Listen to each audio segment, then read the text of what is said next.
Tapi apa? Nggak mau tunduk dengan meyakini nggak cocok syariat Islam diterapkan di sini. Nggak boleh kita itu mengatakan Allah tidak punya anak. Toh teman-teman kita dari agama lain mengatakan Allah punya anak. Itu nggak boleh. Kalau kita mengatakan demikian di umum atau di mimbar umum atau mungkin di media, maka dikenakan undang-undang hate speech dan lain sebagainya. Padahal itu bagian daripada nahi mungkar. Masyarakat muslimin, kalau itu yang dilakukan, ini termasuk kadzabu, mendustakan Nabi, mendustakan Allah, karena Allah telah mengatakan berkali-kali, berfirman kepada kita, mengirimkan surat kepada kita bahwa Allah tidak punya anak, bahwa kita harus tunduk kepada syariat Allah. Walakin kadzabu fa akhadnahum, maka kami hukum mereka bima kanu yaksibun, karena kemaksiatan, karena ulah tangan mereka. Jadi masyarakat muslimin, ini poin pertama yang saya sampaikan, bahwa kalau Anda bertanya apa sebab bencana demi bencana ini, sebab pertama karena maksiat. Kalau ada yang mengatakan oh enggak begitu, itu karena lempeng bumi ini bergerak ataupun mengalami penurunan, mengalami apa. Loh, semenjak dulu kenapa tidak terjadi? Kenapa baru terjadi sekarang? Atau kenapa enggak jadi nanti aja 50 tahun lagi atau 20 tahun lagi? Sekali lagi jemaah sekalian, jangan sampai seorang muslim berpikiran sebagaimana pikiran orang-orang kafir. Apa itu? Menjauhkan atau tidak mengkaitkan peristiwa di bumi ini dengan kekuasaan Allah Subhanahu wa taala. Ini pemikiran orang-orang jahiliyah. Bagi mereka peristiwa di bumi ini itu terjadi dengan sendirinya. Itu karena alam, bukan karena kedurhakaan kepada Allah Subhanahu wa taala. Ini sekali lagi cara berpikirnya orang-orang jahiliyah, dan kita haram untuk berpikiran seperti itu. Seorang muslim tadi sebagaimana firman Allah, kaitkan semua peristiwa yang menimpa seorang hamba, apalagi menimpa manusia banyak, dengan Allah Subhanahu wa taala. Pasti ada kedurhakaan, pasti ada kemaksiatan yang dilakukan oleh manusia kepada Allah Subhanahu wa taala. Sekali lagi, Allah Subhanahu wa taala mengatakan demikian. Baik jemaah sekalian, yang mudah-mudahan dirahmati Subhanahu wa taala, ini sebagai sebuah pengantar saja. Sebenarnya masih banyak sebab kenapa sebuah bangsa itu dihancurkan oleh Allah Subhanahu wa taala atau ditimpakan bencana oleh Allah Subhanahu wa taala. Makanya perbanyak istighfar, kembali kepada Allah, bertaubat kepada Allah. Nggak cukup dengan kiai-kiai yang ngomong ayo istighfar, istighosah, nggak cukup. Bentuk nyata daripada minta ampun adalah apa? Menanggalkan dosa-dosa yang ada. Dosa mendustakan Nabi, dosa menolak syariat, dosa memenjarakan para ulama, para wali Allah Subhanahu wa taala harus ditinggalkan, supaya Allah Subhanahu wa taala memberikan rizki yang terbaik bagi negeri ini. Dulu jamaah sekalian, pada zamannya Umar, pernah Madinah itu mengalami kegoncangan, gempa, walaupun tidak separah gempa yang terjadi di Jogja, gempa yang terjadi di Klaten beberapa tahun silam, tapi goncangan itu cukup memukul orang-orang Madinah karena belum pernah mereka merasakan bencana seperti itu. Akhirnya Umar radhiyallahu anhu, karena beliau seorang khalifah, mengumpulkan kaum muslimin pada saat itu. Kemudian beliau mengatakan, wahai umat Islam, sesungguhnya kami sudah lama menempati Madinah dan belum pernah kami merasakan kegoncangan sebagaimana yang kami rasakan sekarang. Kegoncangan ini disebabkan karena kemaksiatan dan ulah kalian yang tidak beradab kepada Allah Subhanahu wa taala. Bagi mereka melakukan perbuatan tersebut, segera keluar dari kota Madinah atau bertobat. Kalau tidak, aku sendiri yang keluar, tidak akan mau menjadi pemimpin bagi kalian. Begitu kata Umar bin Khattab radhiyallahu anhu. Beliau selalu mengkaitkan peristiwa dengan kekuasaan Allah Subhanahu wa taala. Tapi orang-orang materialistik, ya, yang hanya memahami sesuatu berdasarkan materi aja, yang menghilangkan campur tangan Allah di muka bumi ini, pasti yang dikaji itu adalah apa? Tadi ya, lempeng buminya seperti apa, kandungan larva di dalam itu seperti apa, kemudian itu yang dikaji, bukan kembali kepada Allah Subhanahu wa taala. Baik jamaah sekalian, demikian juga bencana-bencana yang menimpa kita, rizki berkurang, kemudian tidak lagi harmonis di rumah tangga, itu bisa jadi karena kemaksiatan kita kepada Allah Subhanahu wa taala. Termasuk bagi yang bujang, jodoh nggak datang, itu juga karena taubat dan sedekahnya kurang gitu ya. Baik, ma'asyiral muslimin yang mudah-mudahan dirahmati Allah Subhanahu wa taala. Betul nih ya, saya nggak main-main ini.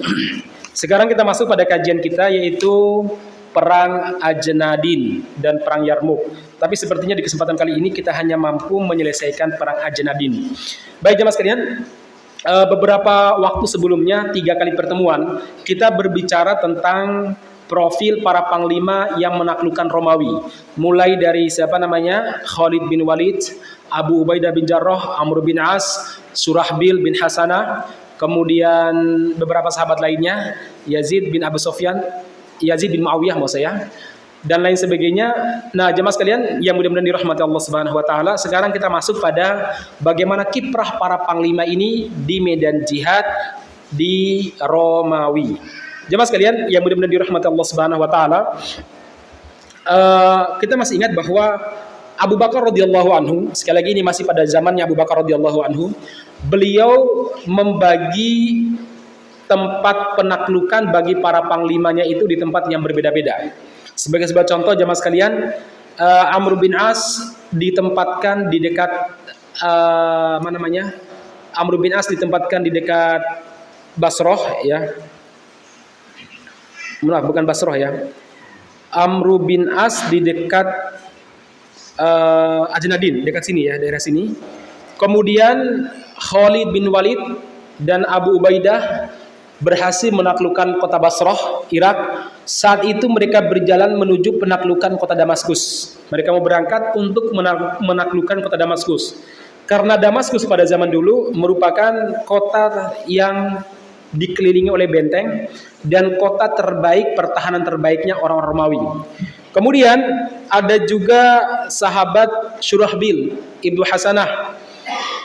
Beliau jemaah sekalian ditempatkan di daerah lain dekat namanya daerah Jilak ya. Nah, jemaah sekalian yang mudah-mudahan dirahmati Allah Subhanahu wa taala, setelah penaklukan Basrah, orang-orang Romawi mulai mempersiapkan dengan serius untuk menghadang laju gerakannya pasukan Islam. Maka jemaah sekalian yang mudah-mudahan dirahmati Allah Subhanahu wa taala, Romawi mengutus panglimanya yang bernama Werdon ya, dengan pasukan yang berjumlah 20.000 untuk mengepung Surahbil. Ya, untuk mengumpul pasukan Surahbil Ibnu Hasanah yang saat itu beliau hanya membawahi kurang lebih 3 sampai 4.000 pasukan. Sementara musuh membawa berapa? 20.000 pasukan. Kemudian jemaah sekalian, Amr bin As yang saat itu berada di sebuah daerah dekat namanya daerah Zilak. Beliau harus berjumpa dengan pasukan yang dipimpin oleh Tozorek, merupakan pimpinan panglimanya orang-orang Romawi. Dia membawa pasukan kurang lebih 70.000. Sementara pasukannya Amr bin As pada saat itu tidak lebih daripada 5.000 pasukan. Ada yang mengatakan sekitar 7.000. Tentu jumlah yang tidak seimbang. Nah, jemaah sekalian yang mudah-mudahan dirahmati Allah Subhanahu wa taala. Nah, ketika kabar tersebut sampai kepada Khalid bin Walid sebagai panglima tertinggi yang diangkat oleh Abu Ubaidah di negeri Syam, beliau minta musyawarah kepada Abu Ubaidah yang saat itu bersama dengan beliau. Gimana wahai Abu Ubaidah, kita lanjutkan menyerang Damaskus atau kita membantu Surahbil atau Amr bin As? Kalau menurut Abu Ubaidah, bagaimana kalau kita bantu Surahbil? Karena dia berada di daerah yang paling tengah di Romawi. Artinya kiri kanan itu dikuasai oleh orang-orang Romawi. Kemudian sementara Khalid bin Walid mengatakan tidak. Kita harus membantu Amr bin As. Kita harus membantu apa? Amr bin As. Amr bin As, kenapa Amr bin As?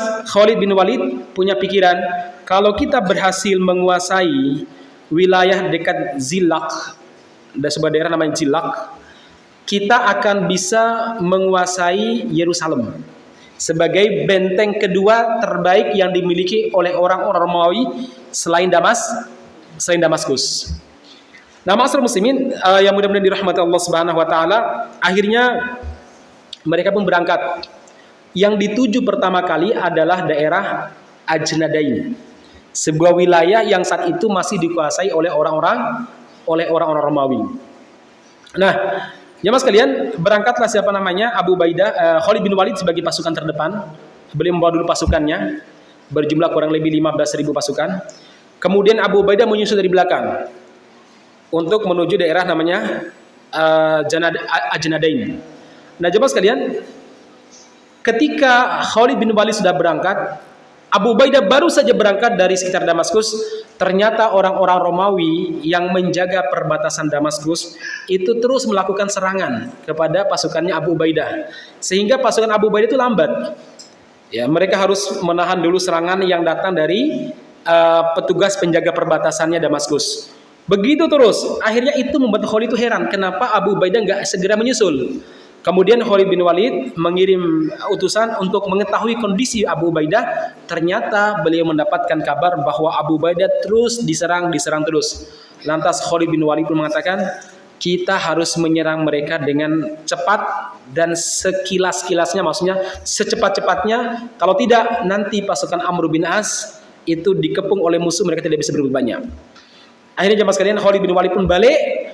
Dia pun membantu pasukannya Abu Ubaidah bin Jarrah, dan itu menyebabkan kekalahannya orang-orang Romawi yang menyerang pasukan Abu Ubaidah. Mereka pun lari dikejar oleh pasukan Khalid sampai mereka kapok, dan mereka pun masuk ke dalam kota Damaskus, menutup diri, tidak berani keluar. Artinya bagian belakang aman. Lanjut, kemudian jemaah sekalian, mereka pun berangkat. Mereka berangkat menuju daerah Ajnadin. Nah, jemaah sekalian yang mudah-mudahan dirahmati Allah Subhanahu wa taala. Kemudian pasukannya Surahbil pada saat itu beliau harus berhadapan dengan 20.000 pasukan yang telah mengepung. Ya.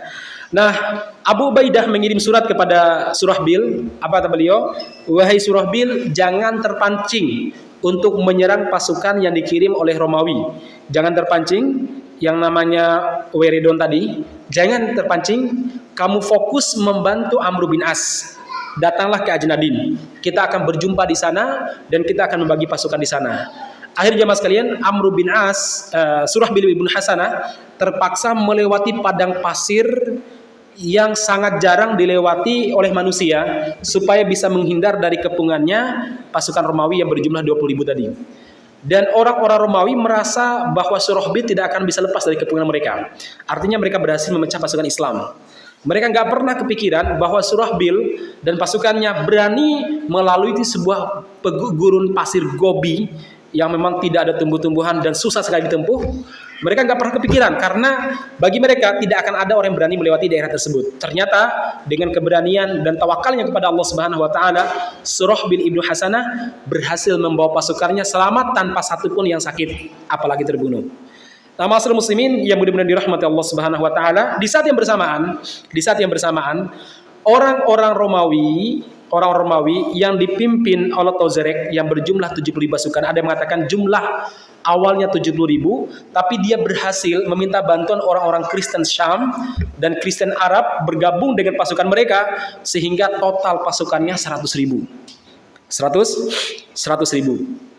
Nah, ma'asyiral muslimin yang mudah-mudahan dirahmati Allah Subhanahu wa taala, mereka juga berangkat maunya ke Jilak, tapi harus melewati Ajnadin. Rencana mereka di Ajnadin itu hanya untuk hanya untuk berkumpul, tidak ada keinginan perang. Mereka belum siap perang di Ajnadin.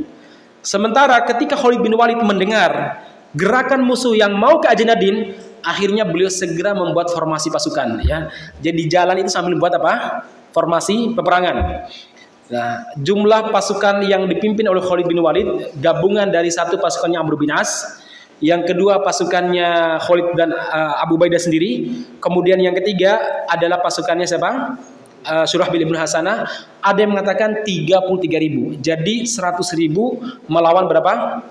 Melawan 33.000. Berangkatlah mereka, dibuatkanlah formasi yang luar biasa. Apa formasi tersebut? Formasinya begini, saya bacakan formasinya. Yang sebelah kanan, pasukan sebelah kanan dipimpin oleh Mu'ad bin Jabal. Sementara pasukan sebelah kiri, sayap kiri itu dipimpin oleh Sa'id bin Amir. Kemudian bagian tengah beliau bagi dua juga. Bagian terdepan mereka yang menaiki kuda sebagai pasukan penyerang, pasukan khusus yang mereka dipilih para pemberani dan penunggang kuda yang sangat hebat. Itu dipimpin oleh Sa'id bin Amir. Beliau sendiri, Khalid bin Walid, di pasukan tersebut. Kemudian bagian belakang, bagian tengah jantung pasukan dipimpin oleh Abu Ubaidah bin Jarrah, pasukan pejalan kaki. Nah, jemaah sekalian yang mudah-mudahan dirahmati Allah Subhanahu wa taala, sekali lagi saat itu orang-orang Romawi belum siap untuk perang karena mereka di situ kumpul-kumpul rencananya. Nah, ma'asyiral muslimin, di saat yang bersamaan Khalid bin Walid sudah membuat format pertempuran. Begitu mereka mengetahui bahwa Khalid bin Walid sudah membuat formatur pertempuran, mereka pun mulai mengatur dengan tergesa-gesa. Jadi nggak tahu mana yang khusus, mana pasukan inti, nggak tahu, pokoknya campur aduk saja. Kemudian Khalid bin Walid berkata kepada para sahabat, kita tidak akan menyerang mereka sampai satu kita melaksanakan sholat zuhur dulu.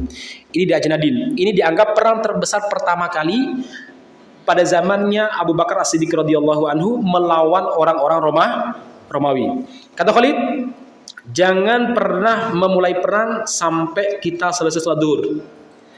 Kenapa demikian? Karena Rasulullah Shallallahu Alaihi Wasallam menyunahkan perang pagi sampai bilang zuhur atau pada zuhur sampai asar atau maghrib. Karena kata Rasul, sesungguhnya kemenangan dan pertolongan berada di antara dua waktu tersebut. Kalau malam istirahat saja, nggak usah perang. Ya. Nah, ma'asyiral muslimin yang mudah-mudahan dirahmati Allah Subhanahu Wa Taala. Kemudian setelah itu mereka melaksanakan sholat zuhur. Ketika mereka melaksanakan sholat zuhur, maka pasukan Romawi mengambil kesempatan. Sayap kiri pasukan Romawi menyerang pasukan sayap kanannya kaum muslimin. Di saat itu kaum muslimin hanya mempertahankan diri, tidak membalas, karena mematuhi perintahnya siapa? Abu Ubaidah. Yang kedua kata Abu Ubaidah, kalian tidak boleh menyerang sampai saya maju. Kalau saya beri tanda, saya kawalan, baru kalian menyerang. Ya. Kemudian pasukan sayap kanannya Romawi menyerang lagi pasukan sayap kirinya kaum muslimin. Kemudian tetap saja mereka bertahan sampai Sa'id bin Amr yang memimpin pasukan sayap kiri kaum muslimin berkata kepada Khalid, "Wahai Khalid, kami sudah diserang ini, sudah banyak yang terluka. Bagaimana?" Kata Khalid, "Diam, biarkan dulu mereka menyerang." Ini taktik yang tidak diketahui oleh pasukannya. Ini kecerdasannya Khalid bin Walid radhiyallahu anhu. Nah, kenapa demikian? Khalid tahu bahwa orang-orang Romawi itu kekuatannya terletak pada jenderalnya, pemimpin tertingginya. Kalau pemimpin tertingginya terluka atau terbunuh, mereka pasti akan hancur dan mengundurkan diri. Beda sama umat Islam. Umat Islam, siapa yang memimpin, siapa yang meninggal gak peduli. Yang penting cari mati syahid atau kemenangan. Bedanya begitu, jemaah sekalian. Nah, makanya jemaah sekalian, Khalid bin Walid sebelum berperang pernah berpidato di hadapan pasukannya. Beliau mengatakan, wahai pasukanku, sesungguhnya di tengah mereka ada surga. Tapi sebelum kita mencari surga, carilah kemenangan. Mereka walaupun jumlahnya banyak, sebenarnya mereka adalah orang yang lemah. Buktinya apa? Mereka sudah 70.000, tapi masih minta bantuan kepada orang-orang Arab yang tidak punya pengalaman bertempur. Kita semua adalah para petempur. Sementara jumlah mereka yang banyak itu, mungkin taruhlah tambahan 30.000 dari 70.000 tersebut, itu adalah para petani, para pedagang yang tidak punya pengalaman bertempur, ya. Sementara